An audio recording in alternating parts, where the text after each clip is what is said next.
అప్పుడు ఎప్పుడో మహేష్ బాబు గారు పువ్విస్తే ఎక్కడ పెట్టుకుంటావు అని అడిగారు. ఇప్పటికీ పువ్వు ఇవ్వలేని క్యారెక్టర్స్ చేస్తున్నారు. ఇంత పవర్ఫుల్ పోలీస్ ఆఫీసర్ రోల్స్. అదే నేను అనుకున్నా. మీడియా మిత్రులందరికీ చాలా చాలా థ్యాంక్స్ అండి. ఇవాళ హీరో, హీరోయిన్, కాస్ట్ క్రూ మేమందరూ కాదు, మీరే హీరోస్. ఎందుకంటే మన సినిమాని మీరే తీసుకెళ్ళిపోతున్నారు జనాలకి.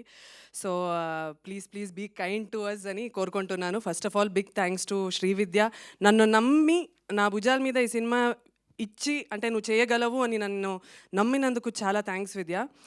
చిన్నప్పుడు నాకు ఒక కళ ఉండేది. అందరూ రొమాంటిక్ సినిమా చూస్తున్నప్పుడు హీరోయిన్స్ చూస్తారంటే నేను ఫైట్లు చూసేదాన్ని. అప్ప విజయశాంతి లాగా ఒక రోల్ వస్తే బాగుంటుంది, మాలాశ్రీ మేడం లాగా వస్తే బాగుంటుంది అనుకున్నాను. But that came true today. Thank you so much for giving me. చాలా బాగా వచ్చిందండి సినిమా. It's a great investigative thriller. అందరూ ప్లీజ్ ప్లీజ్ థియేటర్లో చూడండి. Big thanks to my entire cast and crew. అందరికీ తెలుసు ఎవరెవరు వాళ్ళ జాబు ఎంత అద్భుతంగా చేశారని. అంటే ఈ థ్యాంక్స్ అంతా సక్సెస్ మీట్లో పెట్టుకుందాం అనుకున్నాను. ఈరోజు మీడియా వాళ్ళకి my sincere request is that cinema నచ్చితే అందరికీ చెప్పండి, నచ్చకపోతే మాకు మాత్రం చెప్పండి. Thank you so much for coming today అండి. వావ్.